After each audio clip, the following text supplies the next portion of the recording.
Shalom saudara-saudara, harapan saya saudara-saudara selalu diberi kesehatan, damai sejahtera, sukacita, tetap ada di dalam perlindungan Tuhan. Percaya di tengah pandemi ini, saudara-saudara tidak perlu cemas, takut, andalkan Tuhan untuk menjaga dan melindungi keluarga saudara-saudara sekalian. Mari kita tundukkan kepala, saya akan membagikan firman Tuhan. Dan biarlah firman ini menjadi kekuatan buat kita anak-anak Tuhan untuk tetap terus berada di dalam tangan Tuhan. Mari kita tundukkan kepala. Bapa kami yang ada di dalam surga, hamba-Mu percaya Tuhan, Engkau adalah Allah yang baik. Terima kasih Tuhan, tapi terlebih dahulu mari kita nyanyikan satu pujian penyembahan, Dia mengerti.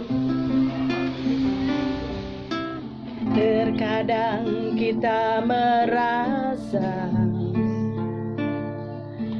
tak ada jalan terbuka, tak ada lagi waktu, terlambat sudah. Oh, Tuhan tak pernah berdusta, Dia selalu pegang janjinya. Bagi orang percaya, mujizat nyata. Oh, Dia mengerti, Dia peduli persoalan yang sedang terjadi. Dia mengerti, Dia peduli persoalan yang kita alami. Namun satu yang Dia minta, agar kita percaya sampai mujizat menjadi nyata. Namun satu hal yang Dia minta, agar kita percaya sampai mujizat menjadi nyata. Bapa kami yang ada di dalam surga, sebentar hamba-Mu akan menyampaikan firman Tuhan, mengurapi hamba-Mu Tuhan. Juga Tuhan, bagi mereka yang mendengarkan channel YouTube ini Tuhan, Tuhan berkati mereka, pergumulan mereka apapun itu Tuhan, di dalam nama Tuhan Yesus Tuhan yang menyelesaikan. Tuhan sembuhkan orang-orang yang sakit corona. Tuhan beri kekuatan bagi mereka untuk tetap terus percaya dan mengandalkan Tuhan. Terima kasih Bapa, terima kasih. Kami akan bagikan firman Tuhan ini, tutup bungkus kami dengan kuasa darah Yesus, dan biarlah Roh Kudus yang memimpin kami. Di dalam nama Tuhan Yesus Kristus, haleluya, amin. Saudara-saudara, hari ini saya akan membagikan firman Tuhan di Lukas 13 ayat 10 sampai 14. Saya akan bacakan ayatnya. Menyembuhkan orang sakit pada hari Sabat.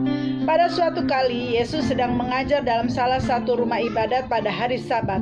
Di situ ada seorang perempuan yang telah 18 tahun dirasuki roh, sehingga ia sakit sampai bungkuk punggungnya dan tidak dapat berdiri lagi dengan tegak. Ketika Yesus melihat perempuan itu, ia memanggil dia dan berkata kepadanya, "Hai ibu, penyakitmu telah sembuh."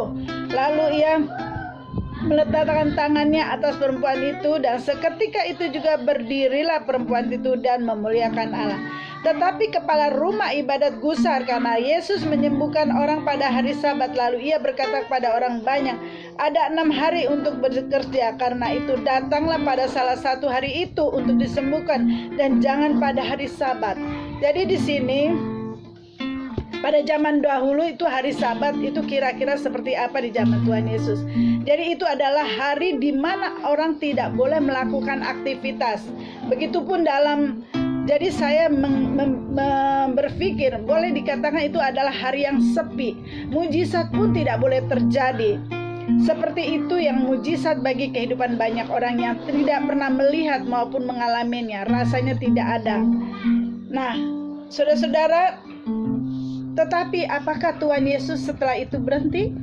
Tidak. Tuhan tidak berpatokan bahwa hari Sabat saya tidak melakukan mujizat, tapi Tuhan lakukan. Semua hari-hari adalah baik di hadapan Tuhan. Saudara-saudara, dulu zaman Israel mereka tidak boleh melakukan mujizat atau bekerja di hari Sabat, tetapi Tuhan mendobrak peraturan mereka. Bagi Tuhan semua hari-hari adalah baik. Jadi saudara-saudara di sini, kalau kita berani melangkah lebih lagi dan tidak menyerah, kita akan menemukan jalan terbuka.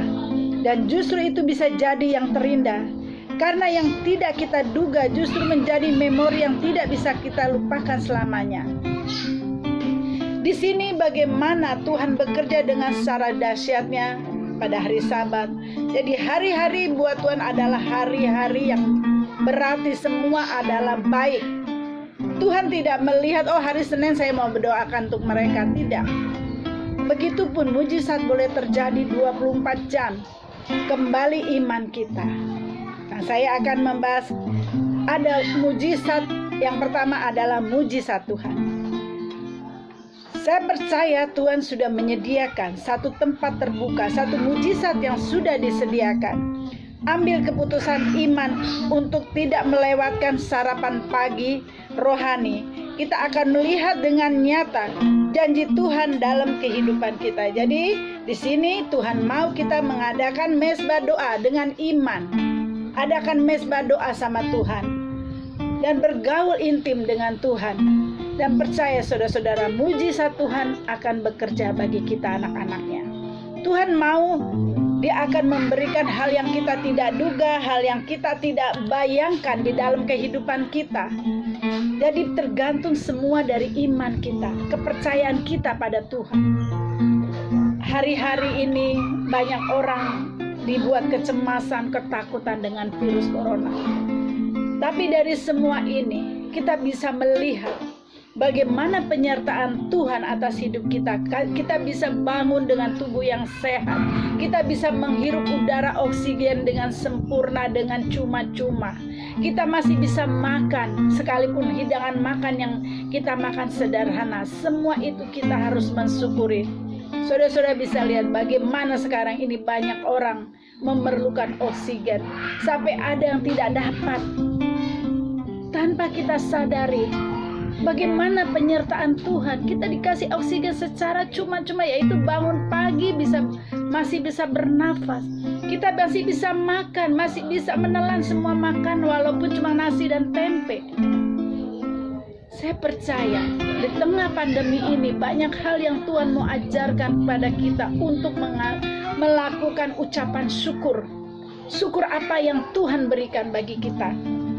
Baik nafas hidup, maupun berkat-berkat, maupun segala kebutuhan kita. Belajar bersyukur. Dan saat kita melakukan hal itu semua, mujizat akan terjadi. Bagian Tuhan adalah menjawab doa-doa kita. Dan bagian kita adalah mengimani setiap doa yang kita naikkan. Dan percaya saudara-saudara, mujizat akan terjadi di dalam kehidupan kita dan keluarga kita. Itu yang pertama, mujizat Tuhan. Dan yang kedua, waktu Tuhan. Jangan peduli berapa lama kita menunggu. Karena itu meskipun kita masih menunggu untuk dipulihkan, hidup kita bisa dipakai oleh Tuhan untuk menjadi kesaksian mereka. Semua akan bangga dan memuliakan Allah lewat kesaksian hidup kita. Jadi kalau kita berdoa, kapan ya kira-kira mujizat ini terjadi atas hidup kita? Saudara-saudara, kalau kita fokus dengan masalah kita dan kita menunggu-nunggu, akhirnya kekecewaan yang kita dapat. Karena apa? Saat kita fokus dengan masalah kita, Tuhan tidak menjawab doa kita, kita akan kecewa. Tapi kalau kita tidak fokus dengan masalah kita dan kita serahkan masalah kita pada Tuhan dan biar Tuhan yang bekerja, Tuhan akan menggenapi waktunya tepat pada waktunya.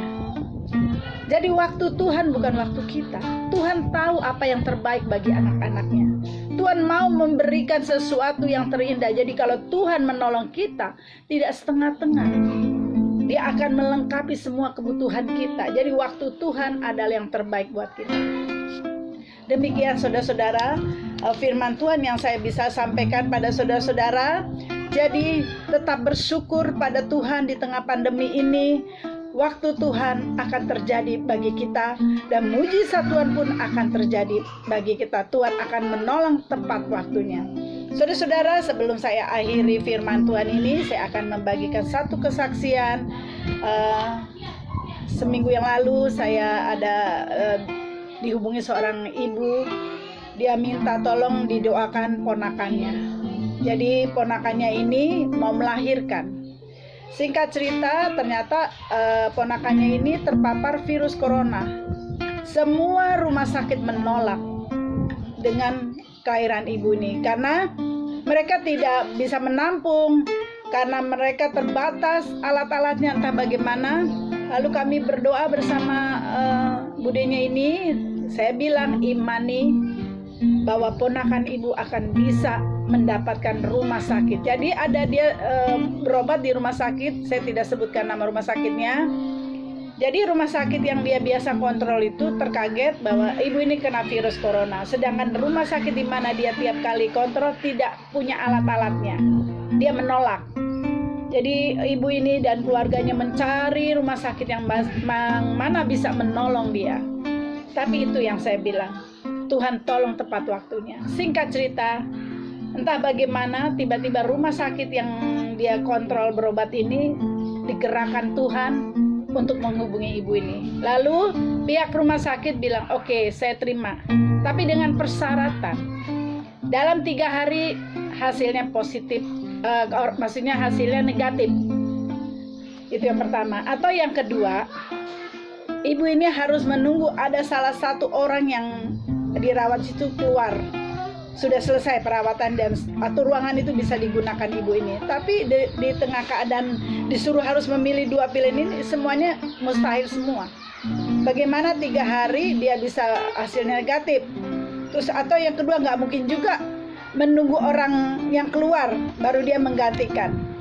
Lalu saya bilang gini, mujizat Tuhan akan terjadi. Tuhan pasti tolong tepat waktunya. Lalu kami berdoa. Tiba-tiba pihak rumah sakit di mana dia berobat itu menghubungi dia. Akhirnya dia lakukan.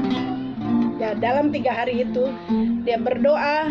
Kami berdoa bersama di dalam nama Tuhan Yesus. Mujizat terjadi. Dan apa yang terjadi? Waktu dites hasilnya negatif. Saat itu juga, malam itu juga, begitu tahu hasilnya negatif, ibu ini dioperasi sesar untuk mengeluarkan bayi dalam kandungannya. Dan mujizat yang kedua, setelah bayinya lahir melalui sesar, bayinya tidak terpapar virus corona, hasilnya negatif. Jadi ini hal yang luar biasa, saudara-saudara. Jadi Tuhan melakukan, yang pertama adalah mujizat. Kedua, Tuhan tolong dia tepat waktunya. Nah, ini yang saya bisa sampaikan.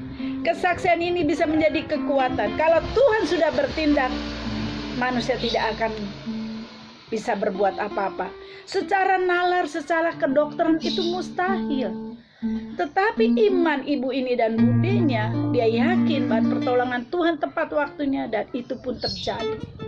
Akhirnya ibu dan anak ini selamat, terhindar dari corona. Dengan cara yang ajaib Tuhan sembuhkan ibu ini. Jadi saudara-saudara, saya berharap firman Tuhan yang bisa saya bagikan dan kesaksian ini menjadi kekuatan. Percaya, iman. Hanya yang menjawab doa-doa kita adalah iman kita percaya sama Tuhan. Tuhan akan melakukan mujizatnya dan Tuhan akan melakukan tepat waktunya. Demikian firman Tuhan yang saya bisa sampaikan. Biarlah ini menjadi kekuatan. Mari kita tundukkan kepala. Bapa kami yang ada di dalam surga, hamba-Mu sudah menyampaikan firman Tuhan dan kesaksian. Biarlah ini menjadi kekuatan bagi setiap hati kami, Tuhan, yang saat ini benar-benar kami diliputi rasa kecemasan, ketakutan. Tapi kami percaya di dalam nama Tuhan Yesus, Tuhan yang akan melindungi kami dan keluarga kami. Dan kami imani di dalam nama Tuhan Yesus, Tuhan pulihkan bangsa kami. Virus corona segera pergi di dalam nama Tuhan Yesus. Tuhan pimpin Pak Jokowi dan Pak Maruf dalam memimpin bangsa kami, juga Bapak Anies punya hikmat marifat untuk Jakarta ini, Tuhan. Kami imani Tuhan, kami percaya lawatan Tuhan akan luar biasa dan banyak yang disembuhkan dari corona ini, banyak yang dipulihkan Tuhan. Terima kasih Bapa. Inilah seluruh doa yang boleh kami naikkan ke dalam tangan Tuhan, di dalam nama Tuhan Yesus Kristus, Allah Bapa kami yang hidup dan Roh Kudus. Mari angkat tangan dan terimalah berkat dari Tuhan. Tuhan memberkati engkau dan melindungi engkau. Tuhan menyinari engkau dengan wajah-Nya dan memberi engkau kasih karunia. Tuhan menghadapkan wajah-Nya kepadamu dan memberi engkau damai sejahtera. Anugerah dari Bapa di surga, cinta kasih Tuhan Yesus dan persekutuan dengan Roh Kudus menyertai kami dari sekarang sampai selama-lamanya. Di dalam nama Tuhan Yesus, mari yang percaya katakan amin. Jangan lupa subscribe. Tuhan berkati.